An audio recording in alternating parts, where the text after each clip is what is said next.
3. Shalom, shalom, Israel, brother Zabayala. Shalom, shalom, it's the brother Shamoa, all. Brother Aaron. Coming back with another cold cut through the spirit. 14 days to Passover. But today, Ashar Kadash Yarak, meaning what? It's the 7th day, but it's also the new moon as well.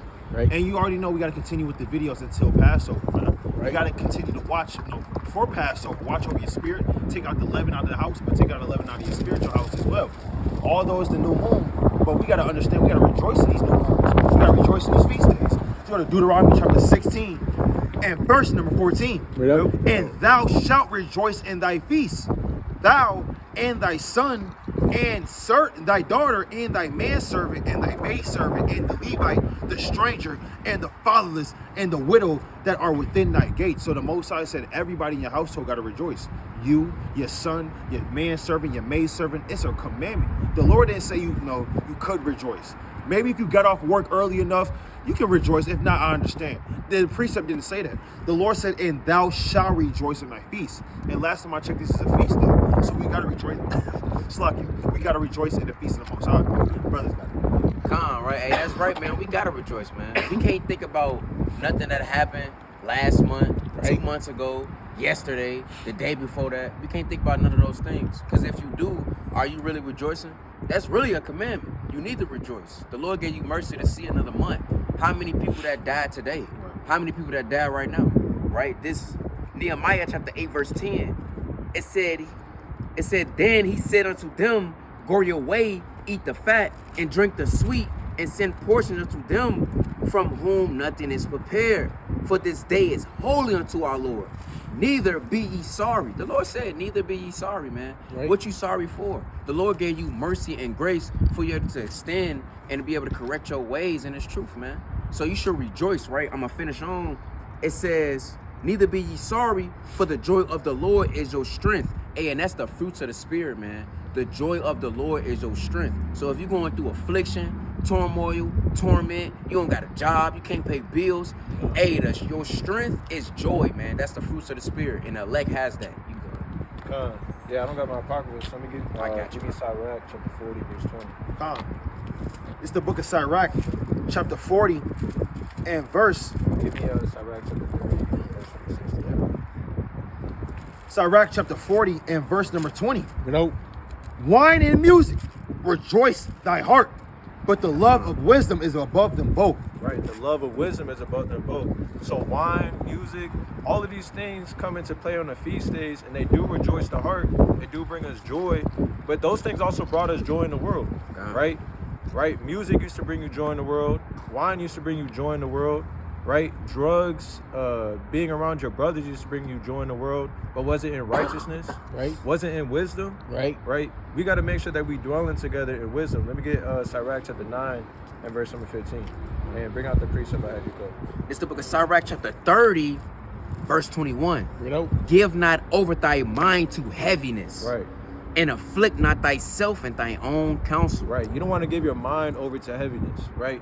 What is your mind being heavy about? All your sins, right? All your iniquities, all the things that you did wrong and that you don't have faith in, that Yahweh Ba'ashem Yahushua has cleansed you from those things, that He purged you from your old sins, right? So we got to rejoice in these feast days, not in the carnal things, the music, the wine, and the hugs and the kisses, but more so in the spiritual aspect. Right, bring this out in Sirach chapter 9. Sirach chapter 9 and verse 15. Let thy talk be with the wise, and all thy communication in the law of the Most High. Read on. And let just men eat and drink with thee. Let what? And let just men eat and drink with thee. Read. And let thy glory be in the fear of the Lord. Right, and we're gonna glory in the fear of the Most High God. We're not gonna glory in, who can take more shots. We're not gonna glory in, who can stay up the longest. No, we're gonna glory in wisdom. We're gonna glory in the fear of the Most High God. Right, that's where your true joy actually comes from. Right, let me get this in Jeremiah chapter 15 and verse number 16. It says, thy words were found and I did eat them. Right now, yeah, you might go to the feast and you might be eating on a carnal level, right?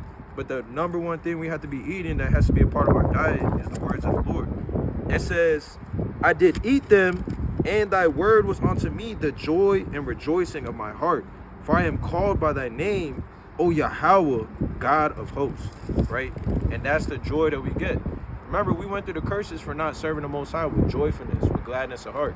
Take heed to that, and then make sure that you moving in a spiritual way, right? Moving a spiritual path. Think more spiritual.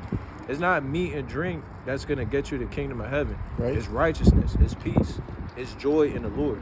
Right? Brothers got it. Come. Let me get this precept real quick. It's Sirach chapter 14, and I'm gonna start at verse number 14. And it says, defraud not thyself of the good day, and let not the part of a good desire overpass thee. And the reason why the Lord has these feast days set up, I mean, the Lord has a whole chapter dedicated to these feast days, not only counting more feast days implemented after that by our forefathers. The Lord did that on purpose. The Lord didn't want us to gather together. The Lord didn't want us to, rejoice in this captivity, right? With our brothers and with our sisters, keeping the laws of the Most High in remembrance of His name. He would never gave us these feast days, man. Yeah, you got work. Yeah, you got stress and bills, and something happened today and you got to pay for it. But this feast day is not for you to think about that, man. It's to think about Yahweh Shem Yahshua. Those are temptations, man. The Lord said, guess what? Let me read that again. Defraud not thyself of the good day. How do you defraud yourself of the good day? You're thinking about things that don't matter, man. You're supposed to be happy on this day and you're not. You wasted a whole 24 hours that was given to you to serve the Most High and be happy. But guess what? You maintained the state of this world and your mind was in this world, man. You gave it over to Satan, right? And it says, and let not the part of a good desire overpass thee. So this day was made for us to rejoice in the Lord, man. Yahweh Shem Yahshua, blowing up the trumpet on the new moon. Let me get that in the book of Psalms chapter 81 in classic, man. Psalms chapter 81 in the classic, right? And it says, 81:3, blow up the trumpet in the new moon, in the time appointed on our solemn feast day. This day was appointed by the Lord. Right. If you don't, if you're not celebrating this feast day appointed by Yahweh Shem Yahshua, you're going off. You're in sin. Right? That's 11 you got to cleanse out, man. Well, how's me not rejoice on the feast day 11? That's off. Right. That's what you going to do for the feast of unleavened bread, man? Right. What you going to have your head down? This still got 11 in me, and I'm not doing what I'm supposed to do. Yeah, that's off, man. That's ridiculous. That's embarrassing. Right? And it says, for this was a statute for Israel and a law of the God of Jacob, man. This is a law of the God of Jacob. It's a law of the Most High that He gave to His servants, man, to keep this day, man. Right? Ultimately, Passover is 14 more days away. Right? The Feast of Unleavened Bread, a week after that, guess what? We got to learn how to rejoice in that feast. Start now. It's the new month, man.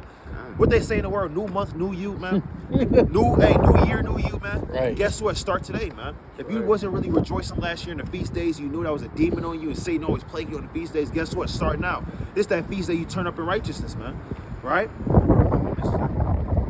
7. 7? 8. Let's get it. All praise to the Most High. Yeah, hey, what? New year, new me? That's madness, right? Because those other days that they say it's a new year, new me, really not the new year. Really not an actual feast you should keep. It's not of the Lord. It's nothing but an ordinary day. Right. So if you say that about an ordinary day, how about the feast, man? How about really change yourself for the Lord, because He gave you mercy to see another day. Right. His feast, His high holy days. Right? It's Sirach chapter 33, verse 7. It said, why do one day excel another, when as all the light of every day in the year is of the sun? So, hey, why do people excel a day that's just nothing? Right? Easter and all these wicked holidays, man. It's nothing. And you say you're going to be better that day for yourself. What about being better for that day for the Lord? How about be a better person for the Lord? Damn. Right? Let's jump down to verse 9. Some of them hath He made high days and hallowed them, and some of them He had made ordinary days. Hey, and the Lord, He made ordinary days, and He made high days, the new moons, Feast of Tabernacles, Passover, man. He made these high holy days for you to rejoice in, and for how you to know that, hey, I made these days for you, mercy and grace for you to see your brothers and congregate and to go mighty in my word, man. Right? But brothers got it. Right. Con. This is the book of St. John, chapter 15 and verse number 16. It says, ye have not chosen me, but I have chosen you and ordained you that ye should go and bring forth fruit, and that your fruit should remain, that whatsoever ye shall ask of the Father in my name, He may give it to you. Right? So we got to remember that the Most High, He chose us out of the world. Right. You could have still been in the world, damn, keeping a birthday. You could have been in the world, damn, keeping Christmas. Right. You could have been in the world keeping vain holidays that come with what? False hopes. Right? False hopes that a fat white man is going to come down your chimney and give you riches by deceit. Right? False hope that this Thanksgiving meal you know what I'm saying, that it's in remembrance, you know, of something great. When it's really in remembrance of the slaughtering of your people, right? What do we remember on the new moons? We remember the Most High. Remember all the accounts. Remember the things that the Most High did for us, how he brought us out of the world. That should bring you joy that you're not in the world keeping all of these other these pagan holidays and these feast days and these festivities, but rather you're keeping the new moon. Rather you're keeping the Passover, right? You're keeping the Feast of Simon, right? You even got the Day of Atonement, which should be highly esteemed as well, although you're not eating, right? These things bring joy to our people, right? Let me get one more real quick. All right, that was bad. Look at John chapter 15. I think it's 1 Peter. Brother could take it. I'm gonna have to look for this precept. Let me get this in the book of Amos. Oh, I got it. Right. It's the book of 1 John. Hey, like I said, the Most High, he brought us out of the world, right? Rejoice that you're not in the world. Rejoice that you're able to keep the new moon, right? Let me get this in 1 John chapter 4 and verse number 4. It says, ye are of God, little children, and have overcome them, because greater is he that is in you than he that is in the world. They are of the world, therefore speak they of the world, and the world heareth them. We are of God, he that knoweth God heareth us. He that is not of God heareth not us. Hereby know we the spirit of truth and the spirit of error, right? Now you have the knowledge of the truth, right? Don't go back into the world and rejoice in wickedness, right?